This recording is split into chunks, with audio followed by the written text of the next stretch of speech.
Hello students. आज जिस विषय पर हम चर्चा करने वाले हैं वो है विशिष्ट संकट और मंदन। ये आपकी 9th कक्षा की आपदा प्रबंधन की पुस्तक का पाठ नंबर 2 है।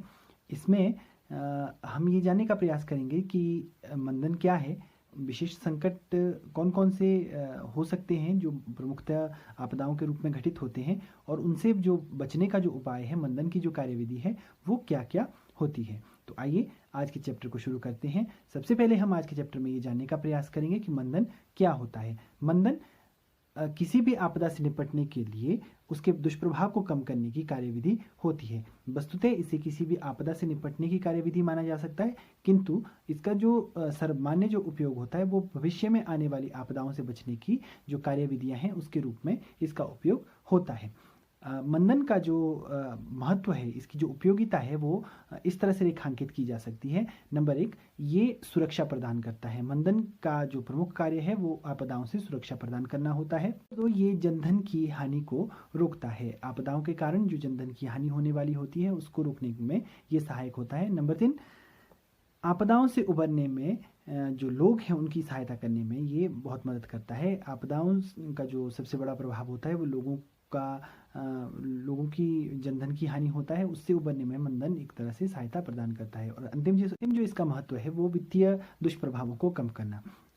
वित्तीय और अर्थव्यवस्था पर जो दुष्प्रभाव पड़ता है किसी भी आपदा का वो सर्वाधिक होता है और एक देश को उससे उबरना बहुत मुश्किल होता है। किंतु जो मंदन की कार्यविधि है वो इससे निपटने में काफ़ी हद तक सहायता करती है। हम ये जानने का प्रयास करेंगे कि मंदन वास्तव में कितने प्रकार का होता है। मंदन 2 प्रकार का होता है। नंबर 1 संरचनात्मक और नंबर 2 गैर संरचनात्मक। संरचनात्मक मंदन से अभिप्राय जिसमें किसी तरह की संरचना का निर्माण होता है, अर्थात किसी तरह की कंस्ट्रक्शन का काम उसमें किया जाता है। ये कोई भवन हो सकता है, कोई बांध या किसी तरह के अन्य जो संरचनात्मक निर्माण है उससे संरचनात्मक मंदन कहा जाता है। गैर संरचनात्मक मंदन से अभिप्राय जिसमें कि कोई प्रत्यक्ष भौतिक निर्माण नहीं होता, अपितु इसमें प्रशिक्षण, जागरूकता या किसी तरह की जो अन्य गतिविधियां जिससे कि लोगों को जागरूक किया जा सके, ऐसी गतिविधियों को मंदन का गैर संरचनात्मक कार्य माना जा सकता है। आइए अब कुछ एक विशेष जो आपदाएं हैं उन पर विचार करते हैं और उनके मंदन की जो कार्यविधियां हैं उस पर हम विचार करते हैं। तो सबसे पहले जो आपदा जिसके ऊपर हम चर्चा करेंगे वो है बाढ़। बाढ़ से अभिप्राय एक विशाल जलराशि में एक बहुत बड़े भूक्षेत्र का डूब जाना, उसे बाढ़ कहा जाता है। आने के जो प्रमुख कारण हो सकते हैं वो ये हो सकते हैं। नंबर 1, पानी में अत्यधिक वृद्धि होना, भारी वर्षा होना, सुनामी, बर्फ का पिघलना, बांध का टूटना, ये अधिकतर जो कारण होते हैं वो बाढ़ आने के हो सकते हैं। आइए अब ये देखने का प्रयास करते हैं कि मंदन की जो कार्यविधियां हैं वो बाढ़ से जो दुष्प्रभाव उत्पन्न होते हैं उन्हें रोकने में किस तरह से सहायता कर सकती हैं। तो सबसे पहले संरचनात्मक उपाय। नंबर 1, नदी और नालों की सफाई। बाढ़ आने का जो प्रमुख कारण होता है, जो नदी और नालों की जो सहायिका नदियां या नदियों से निकलने वाली जो निष्कासन की सहायिकाएं होती हैं उनमें किसी तरह की रुकावट आने से भी हो सकता है। तो संरचनात्मक कार्य में हमें ये करना चाहिए कि जो इससे नदी नाले हैं उनकी लगातार सफाई करते रहें। नंबर 2 है जलाशयों की साफ सफाई। जलाशय में किसी तरह से गाद भर जाना या मृदा का भर जाने से जो पानी है वो उसका बहाव ऊपर की ओर होना शुरू हो जाता है, जिससे कि निचले क्षेत्रों में बाढ़ आना शुरू हो जाता है। तो जलाशयों की भी नियमित सफाई होती रहनी चाहिए। नंबर 3, ऊंचे क्षेत्रों में निर्माण। कभी भी जो जल राशि है, कोई तालाब है या बड़ी झील है, उसके नज़दीक भवन निर्माण नहीं किया जाना चाहिए। इनसे दूर ऊंचे स्थानों में ही भवन का निर्माण किया जाना चाहिए। अगला है प्राकृतिक जलधारकों का निर्माण।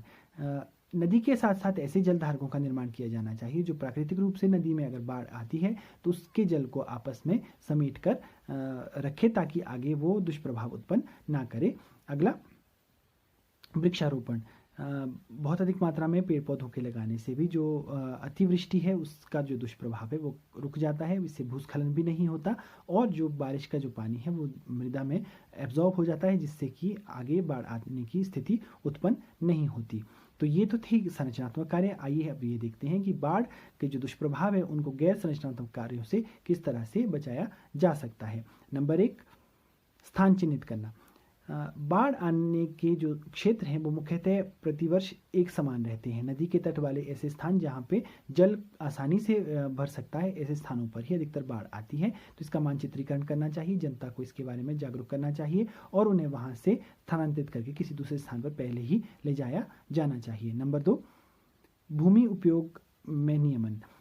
कई बार किसी भी नदी या तटबंध के नज़दीक जो भूमि है उसका उपयोग भवन निर्माण या आवास के लिए या अन्य विकासात्मक गतिविधियों के निर्माण के लिए लोग करने लगते हैं। इस संबंध में विशेष निर्देश होने चाहिए ताकि बाढ़ आने की स्थिति में इस तरह का कोई भी खतरा वहाँ पे उत्पन्न ना हो। नंबर तीसरा, बाढ़ का पूर्वानुमान। बाढ़ एक ऐसी आपदा है जिसका पूर्वानुमान लगाया जा सकता है। भारी वृष्टि होने से, नदी में पानी भर जाने से, किस तरह की कृत्रिम झीलों का निर्माण होने से नदी में बाढ़ आती है, जिसका कि मानचित्रीकरण और जिसका पूर्वानुमान लगा पाना संभव।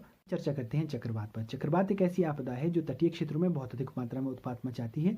चक्रवात वास्तव में एक निम्न वायु दाब का क्षेत्र होता है जिसके चारों ओर वायु बड़ी तेजी से घूमती है और गोलाकार वृत्ताकार पथ में घूमती रहती है। इस वायु की गति 50 किलोमीटर प्रति घंटा की रफ्तार से भी अधिक मात्रा में तेजी से ये घूमती है, और जिससे कि जो इसके दायरे में आने वाले जो क्षेत्र होते हैं वहाँ पे जनधन की अपार हानि होती है।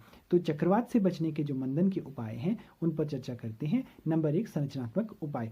संरचनात्मक उपायों में सबसे पहला जो उपाय हो सकता है वह है चक्रवात आश्रयों का निर्माण। चक्रवात की जो स्थान होते हैं वो प्रतिवर्ष लगभग सेम होते हैं और नदी जो समुद्र तट है उसके निकट इसका दुष्प्रभाव ज़्यादा रहता है। तो ऐसी स्थिति में पहले से ही चक्रवात के आश्रयों का निर्माण किया जाना चाहिए। नंबर 2, इंजीनियरिंग संरचनाओं का निर्माण।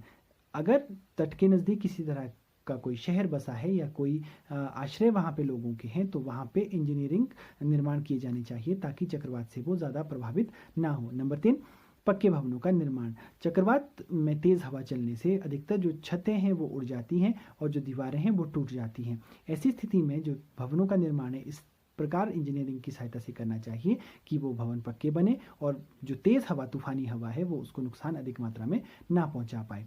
अगला जो है इसका उपाय वो है दूर निर्माण। ऐसी स्थिति जहाँ पे चक्रवात की हवा प्रत्यक्ष रूप से सीधा भवनों को हिट करती है, ऐसे स्थान पर भवनों का निर्माण करने से बचना चाहिए। दूर स्थानों में भवनों का निर्माण किया जाना चाहिए। इसके पश्चात गैर संरचनात्मक मंदन पर विचार करते हैं। गैर संरचनात्मक मंदन में चक्रवात से बचने का जो सबसे पहला उपाय है वो है चक्रवात का मानचित्रीकरण। चक्रवात क्योंकि तटीय क्षेत्रों में आता है और प्रतिवर्ष लगभग इसका जो आने का जो स्थान होता है वो लगभग एक समान होता है, इसलिए प्रत्येक वर्ष ऐसे स्थानों को मानचित्र में चिन्हित किया जाना चाहिए जहाँ पे चक्रवात आने की संभावना अधिक होती है और लोगों को वहाँ पे जागरूक करके पहले ही इस बात के लिए तैयार रखना चाहिए। नंबर 2 है भूमि उपयोग में नियमन। चक्रवात से बचने के लिए ऐसे स्थानों पर भवनों का निर्माण करने से रोका जाना चाहिए जहाँ पे चक्रवात आने की अधिक संभावना होती है। और अगला है पूर्वानुमान। चक्रवात क्योंकि मौसमी गतिविधि है तो इसका मौसम द्वारा पूर्वानुमान लगाया जा सकता है, इसलिए चक्रवात आने से पहले जनता को इसके बारे में सूचित कर देना चाहिए ताकि वे अपने स्थानों से कहीं सुरक्षित स्थान में जाएं। अगली जो प्रमुख एक आपदा है वो है भूकंप। भूमि का कांपना या भूमि का हिलना भूकंप माना जाता है।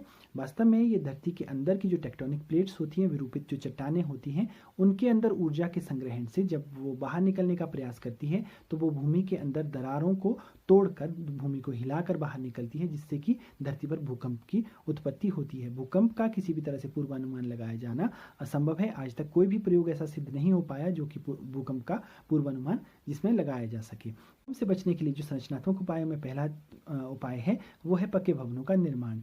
भूकंप से बचने के लिए जो भवन है वो भूकंप रोधी बनने चाहिए, उसकी नींव पक्की होनी चाहिए और इस प्रकार से वैज्ञानिक तरीके से भवनों का निर्माण करने की कार्यविधि सुझाई जाती है, उसके अनुरूप ही भवनों का निर्माण किया जाना चाहिए।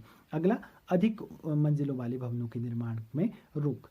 ऐसे स्थान जो कि भूकंप के लिए ज़्यादा संवेदनशील हो वहाँ पर अधिक मंजिल वाले भवनों का निर्माण करने पर रोक होनी चाहिए, जिससे कि जो ऊपरी मंजिलें होती हैं वहाँ पे अधिक नुकसान होने की संभावना रहती है। इसलिए इससे भूकंप से होने वाली जो हानि है उसको रोका जा सकता है। इसके पश्चात गैर संरचनात्मक कार्यों उपायों से किस तरह से भूकंप से बचा जा सकता है। नंबर 1 है निर्माण संहिता का पालन।